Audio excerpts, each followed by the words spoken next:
মাচানতলা শিব মন্দিরটার কাছে এসে কয়েক মুহূর্তের জন্য থমকে দাঁড়ালেন সামন্ত মশাই। সন্ধে হব হব, শীতের শেষ বিকেল, এমনিতেই বেলা তাড়াতাড়ি গড়িয়ে আসে। হারুপালিতের বাঁশঝাড়ের ফাঁকে লাল টকটকে সূর্যটাকে একটু আগেও দেখতে পেয়েছিলেন।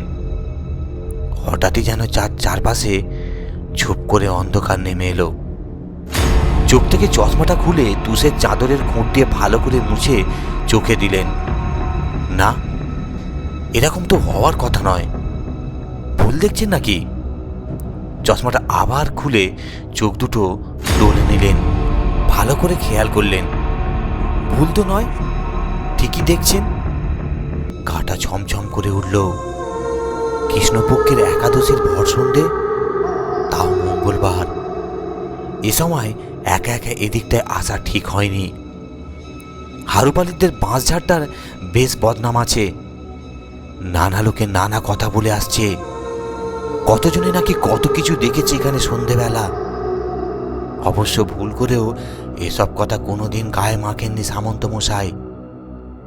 যতবার পাড়ার 5 জনে বলতে এসেছে তুড়ি মেরে উড়িয়ে দিয়েছেন। নিজের চোখে যখন দেখেননি তখন বিশ্বাস অবিশ্বাসের প্রশ্নই ওঠে না।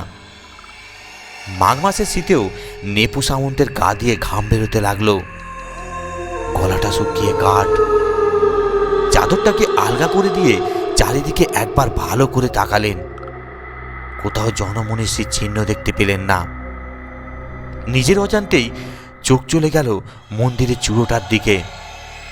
2-4খানা লকলকে বাঁশ মন্দিরের গায়ে হেলে পড়েছে, যেন গা জড়িয়ে ধরে মন্দিরটাকে আদর করছে। আবছা আলো অন্ধকারে নেপু সামন্ত পরিষ্কার দেখতে পেলেন মন্দিরের চূড়োর মাঝখানে ত্রিশূলটাকে জড়িয়ে ধরে বসে আছে একজন লোক।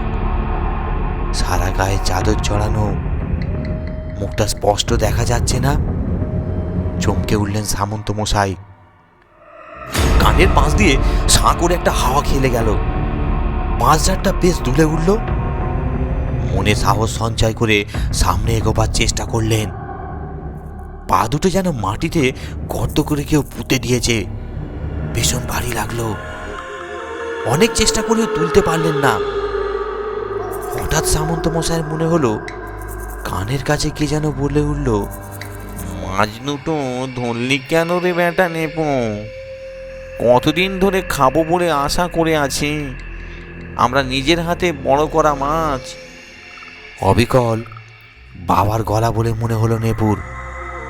হাতের ঝোলাটাকে মুঠের মধ্যে চেপে ধরে ঊর্ধ্বশ্বাসে দৌড় লাগালেন উল্টো দিকে। নেপু সামন্তকে চেনে না গায়ে এমন মানুষ আছে কিনা সন্দেহ। সত্যি কথা বলতে কি, এই মাচানতলা গ্রামে যারাই 20-25 বছর ধরে আছে তারাই ওকে হাড়ে হাড়ে চেনে। হদ্দক্ষেপণ, ভয়ে কেউ নাম মুখে আনে না। নাম করলে নাকি হাঁড়ি ফাটে। নেপু সামন্তের বাবা বিদু সামন্ত ছিলেন পাড়ার শিব মন্দিরের কেয়ারটেকার। বাপ ঠাকুরদার আমলের একটা মাটির ভিটে, লাগো একটা বাগান আর ওই এক চিলতে একটা পুকুর। নিজের লোক বলতে বিধুর ওই একটা মাত্র মা মরা ছেলে। পুকুরের টুকটাক মাছ আর বাগানের এটা ওটা সবজি নিয়ে ফলমূল দিয়ে কোনো রকমে দিন চলে যাচ্ছিল। বড় হয়ে নেপু যখন গ্রামের পোস্ট অফিসে ছোটবাবুর চাকরি পেলেন তখন ছেলের বিয়ে দিলেন বিদুবাবু। ভাবলেন ছেলেটা বোধ হয় সংসারী হয়ে বুড়ো বাপটাকে এবার খেতে পড়তে দেবে। সে আশায় ছাই পড়ল। নেপু যে দিনে দিনে এরকম হারকেপ্পন হয়ে উঠবেন কে জানত। তা বিয়ের পর থেকেই বছর 10 মাস নিজের ছেলে বউকে বাপের বাড়ি পাঠিয়ে কোনো রকমের 2টো মুড়ি বাতাসা খেয়ে দিন কাটছিল নেপুর। 2 মাস অন্তর 7 দিনের জন্য স্ত্রীকে এনে রাখেন। বাড়িঘরদোর পরিষ্কার, জামা কাপড় কাচা এগুলো হয়ে গেলেই আবার স্ত্রীকে রেখে আসেন বাপের বাড়ি। কতদিন কত লোক এসে বলেছে, সামন্ত মশাই অত পয়সা করে জমিয়ে কি হবে? লোকে দান ধ্যান না করেন ক্ষতি নেই, নিজে তো ভোগ করতে পারেন। বুড়ো বাবাটা মন্দিরের চাতালে শুয়ে বসে কষ্ট পাচ্ছে। আমরা ছেলে জানতে পারলো না বাপের ভিটে কেমন দেখতে। এবার সকলকে নিয়ে একসঙ্গে থাকুন। কটা দিনই বা বাঁচবেন বিধু কাকা?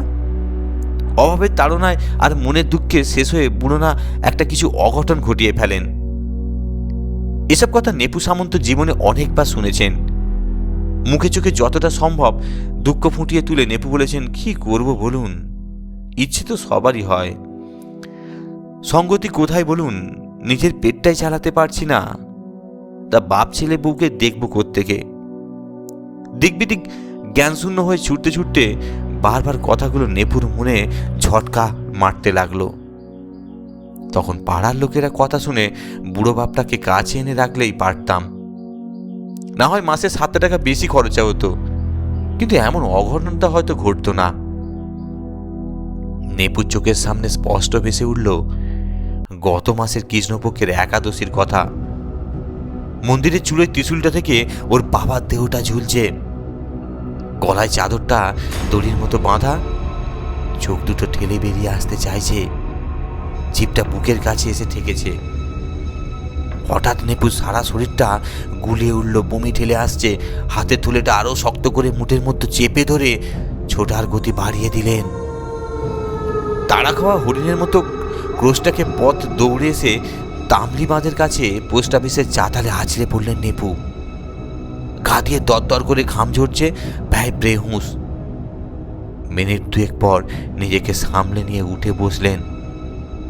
হঠাৎ পেছন থেকে কে বলে উঠল, কাজটা ভালো করলি না নেপু, মাছ দুটো রেখে আয়, আমি ভেজে খাবো।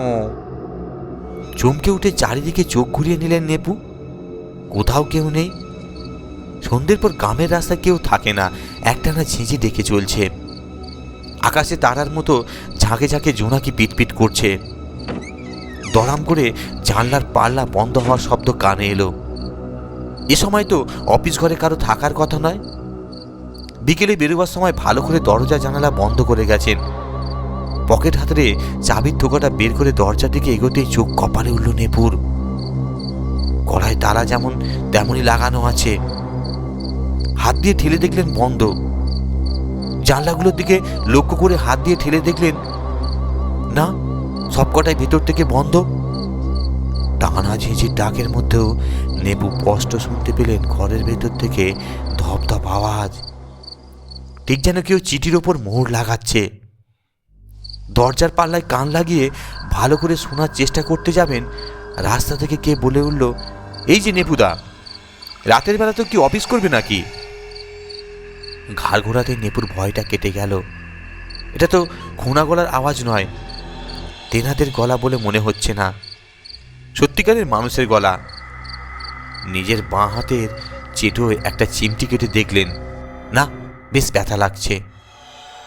একটু এগিয়ে ভালো করে দেখে বললেন, আরে বলাই নাকি, সন্ধেবেলায় চললে কোথায়? বলাই একটু অবাক হয়ে নেপুকে আপাদমস্তক দেখে নিল। তারপর হাতের ঝোলাটার দিকে আঙুল দেখিয়ে বলল, এই একটু মাচানতলার দিকে যাচ্ছি, ওখানে কেতো আর নাড়ু দাঁড়িয়ে থাকবে। কাল আমরা পিকনিক করব হারুপালিতের বাঁশ বাগানে। তা তোমার ঝোলায় অত ভারী কি নিয়ে যাচ্ছ গো, পাথরটা তো নাকি? একগাল হেসে নেপু বলল, ও কিছু না, অফিসে খুব কাজ জমে গেছে, কিছু খাতাপত্র বাড়িতে নিয়ে যাচ্ছি। যা যা, তুই এখন যা। তবে হ্যাঁ, মাচানতলা শিব মন্দিরের দিকে যাস নে, সাবধান। একটু আগেই দেখেছি তেনাদের।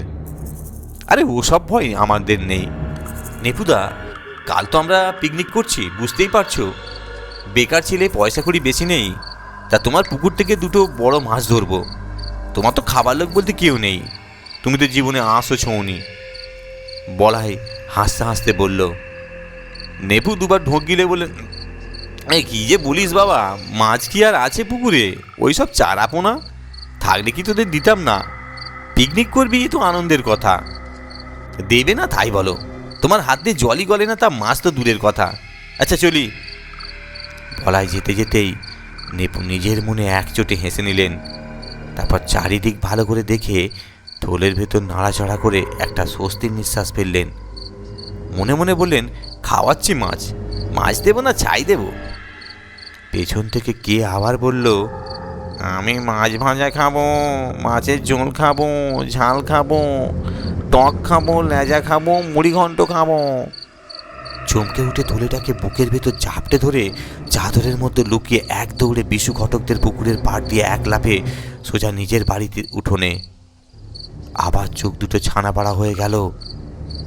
ঘরের দরজা আধখানা খোলা, ভেতরে হ্যারিকেন জ্বলছে, উঠোন দাওয়া সব কিছু ঝকঝকে তকতকে করে নিকোনো। নেপুর স্পষ্ট মনে পড়ল নিজের হাতে ঘরদোর ভালো করে তালা বন্ধ করে বেরিয়েছিলেন। ঘরের দরজার ফাঁক দিয়ে দেখতে পেলেন উনুনের সামনে গিন্নি বসে আছে, লাল পাড়, সাদা শাড়ি, উনুনের উপরে কড়াই চাপানো, ছ্যাঁকছোক আওয়াজ হচ্ছে। ইলিশ মাছ ভাজার গন্ধে সারা উঠোন ঘর মোমো করছে। চোখ দুটো কজলে নিয়ে তাকালেন। উনুন থেকে আগুন বেরোচ্ছে না তো? তবে কি, তাই বা কী করে হবে? সকালে নিজে গিয়ে গিন্নি আর ছেলেকে টেনে তুলে দিয়ে এসেছেন, ফিরে আসার তো কথা নয়, অনেক দূরের পথ। সাহস করে ঘরে ঢুকতেই ভীষণ জোরে ঝোড়ো হাওয়া দিতে শুরু করলো। জানলাগুলো একবার হাট করে খুলেই আবার দড়াম করে বন্ধ হয়ে গেল। বিছানা চাদরটা সাই করে উড়ে উঠোনে বেরিয়ে গেল। নেপুর মনে হলো একসঙ্গে অনেক ছেলে গানের গান ধরেছে, মাছ খাবো, মাছ খাবো, লেজা খাবো, মুড়ো খাবো, চেটে খাবো, চুষে খাবো, নেপুটার মাথা খাবো।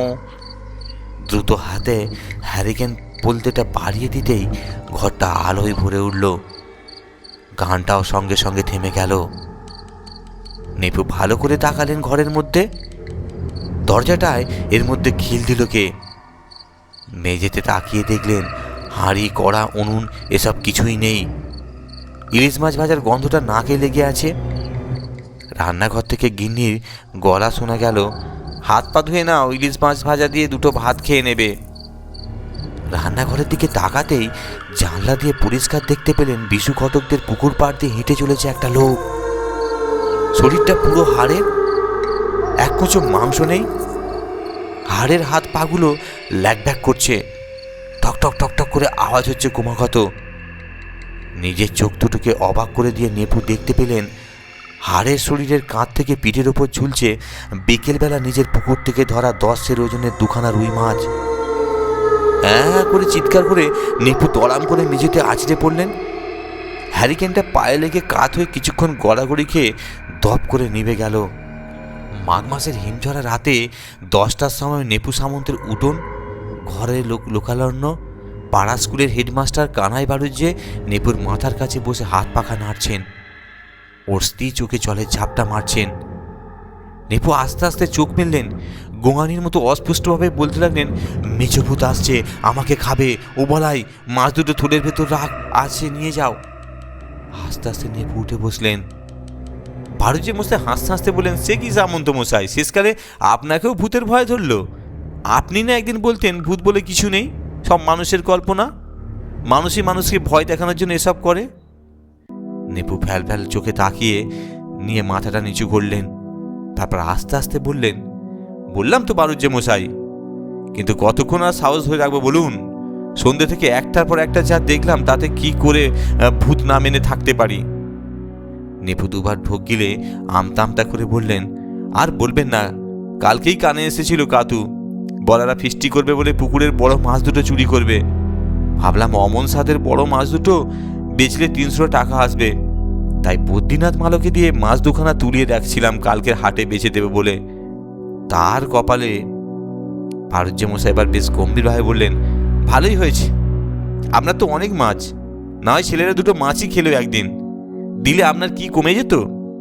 আপনি দেননি বলেই তো ছেলেরা নানাভাবে আপনাকে মেচভূতের ভয় দেখাচ্ছিল। কই রে কাতু, বলা, নাড়ু, আয় সামনে আয়, সামন্ত মশাইকে একবার দেখা তোদের সরঞ্জামগুলো। এই দেখুন সামন্ত মশাই, আপনার মেচভূতদের কাণ্ড।